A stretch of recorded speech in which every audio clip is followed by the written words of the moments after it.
Domestic violence remains a growing concern as another case emerges in Enugu State where a man was arrested for attacking his wife over alleged infidelity. Police operatives arrested 33-year-old Sunday Echege in the Ibagwa Ani community in Suka local government area for severing his wife Chinonso Echege's left wrist. The incident, which occurred on January 26, 2025, was confirmed by police public relations officer Daniel Ndukwe on Tuesday. The suspect claimed he acted out of suspicion of an extramarital affair. Community members intervened, leading to his arrest and the recovery of the machete used in the assault. Authorities assure that Echege will be arraigned after investigations. Commissioner of Police Kanayo Uzuebu has instructed the State Criminal Investigation Department to ensure thorough prosecution. This incident mirrors a similar case reported by ATN on January 13, where a man in Anambra State killed his wife over alleged infidelity. Another case in Enugu State saw a woman fatally stabbing her husband after an argument. These incidents underscore the urgent need for increased awareness and proactive measures to curb domestic violence. Commissioner Uzuebu urged couples to resolve disputes peacefully through communication and legal channels. Stakeholders continue to call for stronger interventions to address domestic abuse and protect victims. So, sir, on this story, the issue of domestic violence is becoming a norm. And I was wondering, is it possible that a time can come in or would come in marriage where you eventually get tired of your spouse? Well, it's seriously an issue. You see, people go into marriage without understanding their partners. And I always advise people who are yet to marry that if you want to get married, don't marry anybody, marry your friend. When you marry your friend, you are ready to enjoy your friend. Because before you marry your friend, you know his or her weakness and his or her strength. So when you have known this thing and have built some level of trust, you don't need to be afraid of infidelity. Because your friend will always consider his friend or a friend for carrying out any act. So what you see now is that people just meet themselves, maybe by one thing, just because this person is doing well, this person is doing well, they just want to come together so they can put up sources and so they are not really compatible. Yeah. But when they are not compatible, their reason is not the same. This person, maybe one or two things, just like I said, they begin to live in fear. When couple lives in fear, they suspect every action of their partner. So even if the partner is going out back there to fetch water and he delay, somebody have talked to the partner. Because why? They didn't have understanding about themselves. There's no friendship among themselves. They don't have this close bond that you can just say to yourself, even if I'm not there, I know she can never do it. Even I am not there, I know he can never do it. So when people who intend to come together, has developed their mind and has come to this knowledge, this understanding that I cannot do this person this thing, and this person cannot do me this thing, and they have this trust for themselves. The idea of suspicious will not come. So what you are saying that is playing out in domestic violence is increasing because the people that are involved in this domestic violence, they don't even trust themselves. They just want to get married because maybe this person is working here and I want to work as somebody, I want to marry a banker. And the banker, you just meet the banker last 2 months because he gave you a good smile. And you start coming together, maybe you take one of these, able to help you with 5 or 2K. Can I be with you? You never know this person very well. It's not your friend. So it's important. So it's important to know who you are going in with, because marriage is not friendship. It's a lifetime institute. When you come in, you raise generation that will raise generation that will raise generation. So it's not something you just come in less than 3-4 months. You start because you didn't understand yourself. These are the issues now. This story, in fact, over time we had several cases where the issue is always on the woman being the husband suspecting the woman of infidelity. The issue is this. My question now is this story, sir. Why is it that whenever the man is the one accused of infidelity, or being suspected of infidelity, why is it that it doesn't have so much outrage or issues as it has when it's on the part of the woman? You know what happened? In our society, the men, when it comes to the men in marriage, they have what we call immunity. They have what we call immunity. In the sense that a man he has authority, he has a right because he's the one that marries you. He's the head of a family.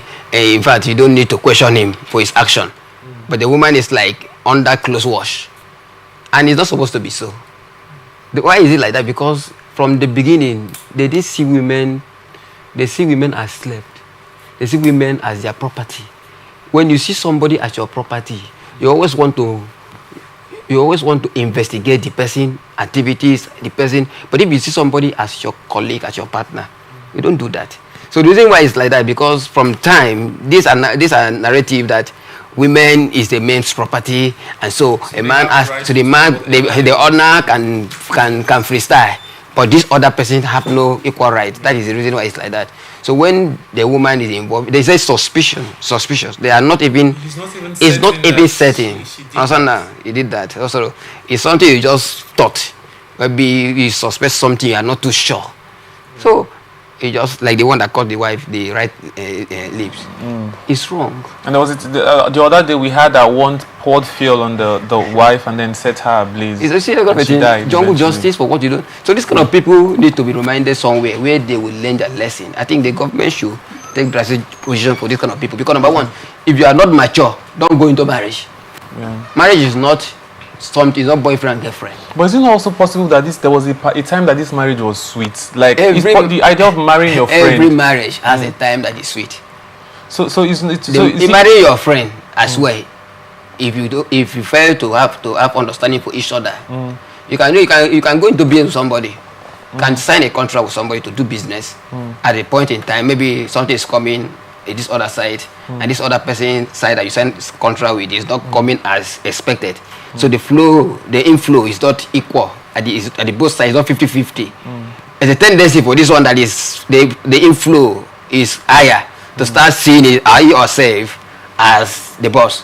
And so the relationship initially was not like that. It was whatever we have, we can blend together. Nobody knows who has higher. So even when you marry your friend, if this ideology, if they're not mature enough to maintain the terms of agreement, what they agreed initially, and operate the way they operate, that finally attracted them to come together. With my brother, they will still have issues. Secondly, every couple that want to succeed in their marriage must learn to settle their conflict between themselves. Any family that is exposed to third party, that wants people to give him, if or her, they'll give them sympathy in their marriage, will soon scatter. The people sympathizing them will still remain together. So I'm advising every person that wants to go into marriage to think twice and understand that no marriage is sweet and no marriage is bitter. Every marriage is managed by the both party and it becomes a successful marriage. Now, lately we had an issue of a story about a celebrity who recently said he wants to divorce his wife. Okay. Yes. So this brings me back to the issue of this managing or trying to stay in marriage even when it's not working. What's your take on an abusive relationship, marriage? Do you think it's advisable for a woman, for example, to leave her home if she observes that, okay, the husband that she got married to has changed and the marriage is no longer what she expected it to be or what it used to be? Or would you rather have her stay in the relationship and try to fix the relationship or fix the marriage rather? In such cases, if the marriage, like talk about the celebrity, I think I've seen the story somehow, but I didn't go through it. This is the same people that give reasons why the level of contribution this person has contributed, how this person accepted him when he was nobody. When he had nothing. Now he was there to build, to build until the point it was announced. He never left you when he was nobody. And so now, whatever reason that makes, maybe if this is a man that say he wants to walk out of it, it's a sign of ingratitude. Yes, because number one, this person has to labor with you. You've had a child with this person. There are things you consider when he wants to divorce. You consider the children. and consider what you build together. Understand? Consider what you have built together. So whatever reason, as you say, wants to separate, if it's not concrete, the only thing that can make a woman, maybe anybody say, okay, go, is maybe if that thing is almost taking your life. And this marriage is toxic. Your life is at risk. And you know, if you end it up, your family cannot defend it. And even when you die, there's no point to die for your family to defend it. When it comes to that point, I think you decide as an adult. You decide as an adult. But if I don't think there's any issue that couple who truly love themselves cannot settle.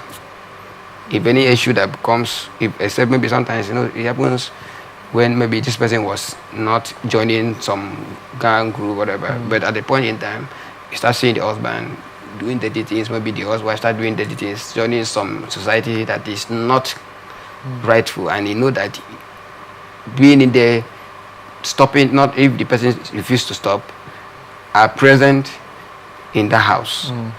In fact, will not be, in fact, it will kind of give her a different mindset. Sometimes it will even affect the children. So the best way, sometimes such decision can be taken if the man. But if you know that this person can mind his business and you can still focus and take care of your children and you have all that you want to serve your God, the best thing is to keep praying for their husband. If it's a wife, the husband should pray for the wives. Secondly, trust God for a change, because some of this does not happen ordinarily. It happens maybe through the environment they find themselves, the kind of people they have come together, and they're able to influence them negatively. Because the people you mingle with, they have some high level of percentage to influence you. If you cannot influence your friends have the tendency to influence you. So some of these issues that comes to divorce is the kind of company the both couple keep. If you're a husband, you keep a company of divorcee, company of friends that don't respect their wife, that take girls in and out, and you are with them. Even if you try to curtail yourself in the next 5-6 months, before you know, in as much as they are part of your financial partners, that through them you make good money, or they give you contract and you always go around with them. Before you know, if you cannot make up your mind and be decisive, they will influence you. Likewise, the woman. Okay, sir. So I have just one question, and this question I just need you to give me a very precise answer. You mentioned that the woman should, or either of the parties should endure, pray. It could be spiritual. Would you still endure when, for the case that we had, that the woman's hand was being caught, the pot fell on you and set you ablaze? Is there still a need for you to endure? No. On that case, that particular case now, life is involved. And so why do they have to wait till it gets that bad before leaving? At that point, somebody whose heart has been sealed with hot iron, the person that has been reprobate in mind, when your husband, that your normal husband, turned to a beast overnight, is no longer human, and you know that you've done everything human impossible to see that person comes to his normal right of state of life, and you discover that this person is no longer is not responding to change anymore. Anybody that is not teachable, it comes to the point that nobody doesn't listen to anybody. It's like a mad dog that is begging, preparing for his death. So when you look at this kind of persons, the best thing there is to detach yourself. All right. In that case, there's a right there. You don't die in marriage, because there's no marriage in heaven. So you don't die through the marriage. Understand that? So you live so that your future, so that the people that you are supposed to be helpful will not be stranded.